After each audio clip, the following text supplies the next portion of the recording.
بيبدأ فيلمنا النهاردة بمجموعة من قبيلة لوثر وهم قاعدين مستنيين ضيوف جايين من قبيلة تانية، وقبيلة لوثر دي زعيمها اسمه تان، وده راجل معروف بحكمته وبيحب السلام. وبعد شوية القبيلة التانية بتوصل وبيكون اسمها قبيلة بلاك وود، وكانوا أعداء زمان لقبيلة لوثر، لكن دلوقتي عاملين مع بعض معاهدة سلام. وفي اللحظة دي يا صديقي تان بيسألهم ليه كبير قبيلة بلاك وود ما جاش بنفسه، فرابا ابن زعيم قبيلة بلاك وود قال له إن أبوه مشغول وهو جاي بداله. ووقتها بنعرف ان قبيلة بلاك وود جايين علشان يزوروا قبور اجدادهم اللي ماتوا زمان على ارض قبيلة لوثر، وتان خدهم بنفسه لمكان الدفن. وقبل ما يوصلوا للمقابر قال لهم ان قبيلة لوثر بتحترم اجداد قبيلة بلاك وود جدا، لدرجة ان عمرهم ما اصطادوا حوالين المنطقة اللي فيها القبور. وبعدها تان طلب من رابا ينزل من على حصانه ويدعي لاجداده عند كهف قريب. في الاول كل حاجة كانت ماشية تمام، لحد ما فجأة رابا عمل حاجة محدش كان يتخيلها، فراح واتبول على الارض المقدسة،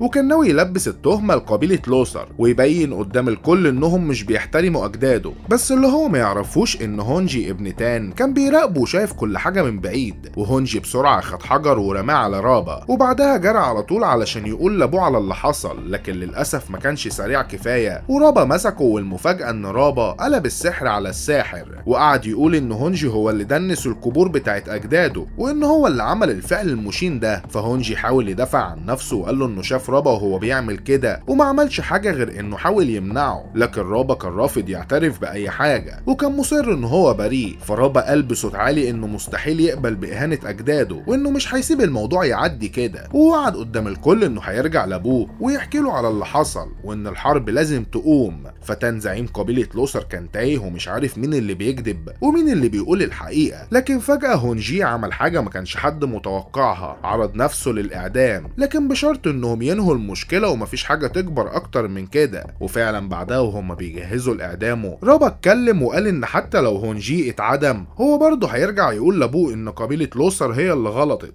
يعني الاعدام مش هيغير حاجه. فقرروا يا صديقي يسيبوا هونجي يعيش، ورابا خد رجالته ومشى بسرعه. ولما رجعوا للمدينه تان قعد مع هونجي وقال له بهدوء انا مصدقك يا ابني، لان رابا كان جاي من الاول يدور على اي خناقه. وبعدها تان قال لهونجي ان في غابه في الشرق اسمها غابه الموت، اي حد يدخلها عمره ما بيرجع تاني، والناس بتحكي ان في وحش اسطوري بيصطاد اي غريب يدخل هناك. فتان كان واثق ان رابا ورجالته هيعدوا من هناك وهم راجعين علشان يختصروا الطريق، بس اللي محدش كان يتوقعه حصل. وفي نص الليل والكل كان نايم ومطمن حصل هجوم وحشي على قبيله لوثر وخلصوا على عدد كبير من القبيله، وهونجي اخد ضربه في صدره ووقع في وادي عميق، وطلع ان اللي هجم عليهم هو رابا ورجالته. والناس دي ما رجعتش للقبيله بتاعتها وهاجموهم وهم مش مستعدين. حتى تان زعيم القبيله اتحاصر، وفي اللحظه دي رابا كشف خطته وكان هدفه انه يمسح قبيله لوثر من الوجود ويستأذن ابوه بعد كده علشان يأسس قبيلته الجديده على اراضي لوثرلاند. وتان ما قدرش يعمل حاجه غير انه يلعن رابا على خيانته، فرابا ما سمحلهوش يقول اي كلمه تانيه وضربه ضربه قتلته. وبعد شويه بقى صديقي واحد من رجال رابا قال له ان هونجي مش موجود،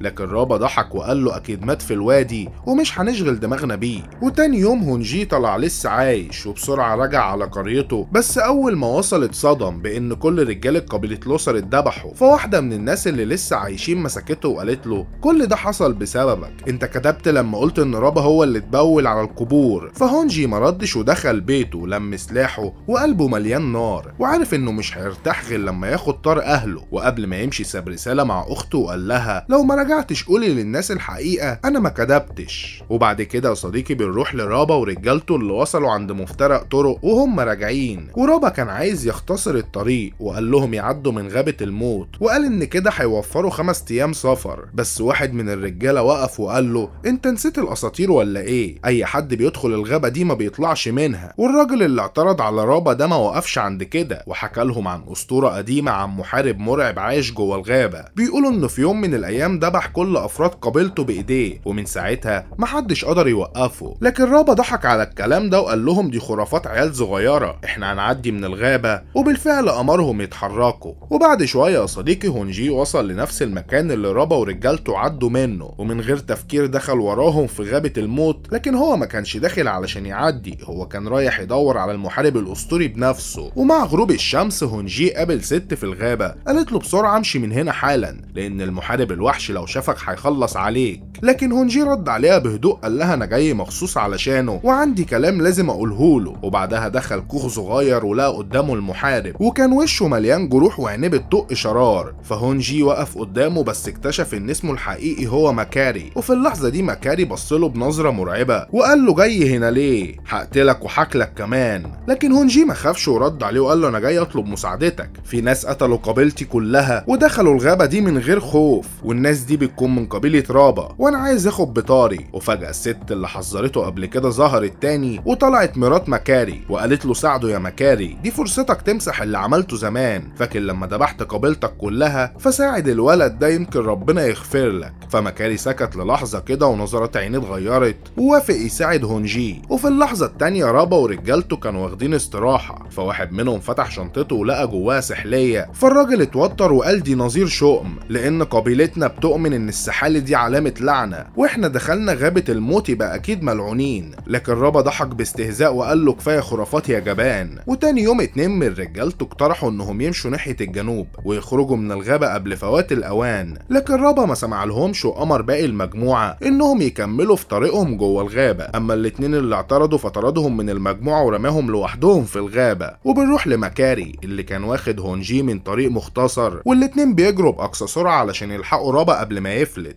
ووقتها صديقي حصلت المفاجاه، الاتنين اللي رابا طردهم ماكاري قدر يلحق واحد فيهم بسهوله وقتله في ثواني، اما هونجي فجرى ورا التاني. ولما الراجل شاف ان اللي بيجري وراه هو هونجي وقف وقال له تعالى، وبدا قتال شديد ما بينهم. وهونجي قدر يزنقه بس وهو ماسك سلاحه اتردد وما قدرش يديله الضربه القاضيه. وساعتها ماكاري اتدخل وعلمه ازاي ينهي القتال بضربه واحده من غير تردد ولا رحمه. وبالليل ماكاري قاعد بياكل من لحم الراجل اللي قتله وهونجي بيبص له بصدمه. فماكاري بص له وقال له انت عندك موهبه في القتال، لكن لسه ناقصك حاجات مهمه لازم تتعلمها لو ناوي تنتقم. وبدا فعلا يدربه على مهارات قتاليه زي ازاي تشتت خصمك وتخليه يفقد تركيزه، وازاي تلاحظ نقطه ضعفه علشان تخلص عليه بسرعه. وبعد ما خلص التدريب ماكاري قال له ارتاح دلوقتي وبكره نكمل المطارده. وتاني يوم هونجي وماكاري قرروا يكملوا جري في الغابه. وبعد الظهر رابا وجماعته قرروا يدخلوا استراحه، وهنا كان ماكاري جاهز، فهجم عليه وقتل واحد من رجاله رابا بسرعه وقال له هونجي يستنى في الغابه وهو هيكمل لوحده مع الباقيين. وماكاري قرر يواجه رجاله رابا ويخوض معركه ضدهم لوحده، والقتال كان عنيف جدا ما بينهم.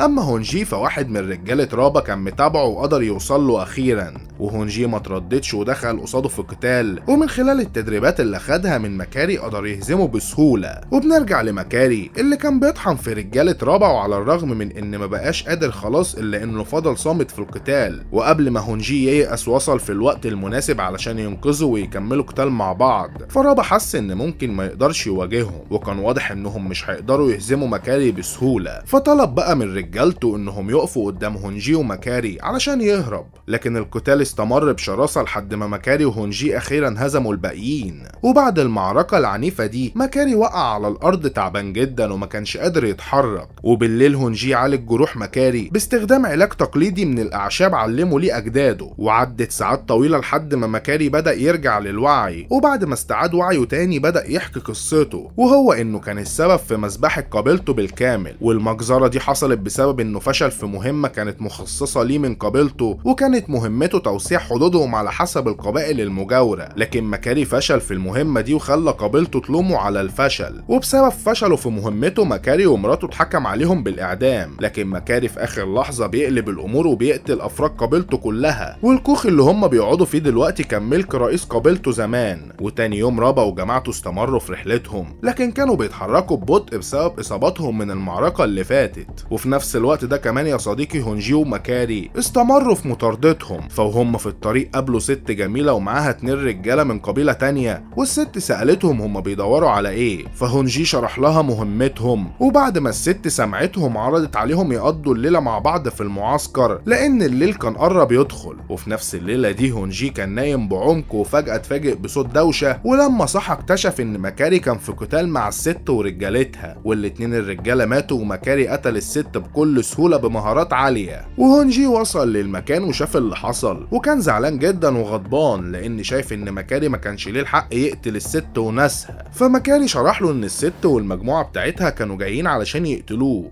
وكانوا ناويين يستولوا على غابه الموت، وكانوا مخططين يقتلوه وهو نايم، لكن هو كان اسرع منهم وخلص عليهم. وبعد ما سمعوا هونجي فهم اخيرا، وتاني يوم هونجي ومكاري كملوا مطاردة للمقاتلين، لكن فجأة شافوا دخان طالع من فوق تل، فمكاري فهم على طول ان مجموعة رابا هناك، وشكه اتأكد لما رابا صحى، فعاتب رجالته انهم ولعوا نار كبيرة لان ده كشف مكانهم للاعداء. لكن الموضوع اتحل بسرعة لما واحد من رجالته اتدخل وقرروا يسيبوا الحصن. لكن وهم خارجين من الحصن هونجي ومكاري فجأة هجموا عليهم، ولما حسوا انهم مش قادرين يواجهوهم رابا امر رجالته يرجعوه جوه الحصن تاني. وبعدها رابا حاول يستفز هونجي ومكاري علشان يدخلوا الحصن، وطلع راس ابو هونجي وعايروا بيها علشان يستهزأ بيه، لكن مكاري هدى هونجي وسحبه بعيد. وبعد كده مكاري جمع خشب وربطه مع بعض وعمل خطة يدمر بيها مجموعة رابا. وفي نفس الوقت ده واحد من رجالة رابا بدأ يلومه على الوضع اللي هم فيه، وقال له انهم متحاصرين من غير اكل ولا شرب، وبدأ يسخر منه. فرابا انفجر فيه وقتله في لحظة غضب.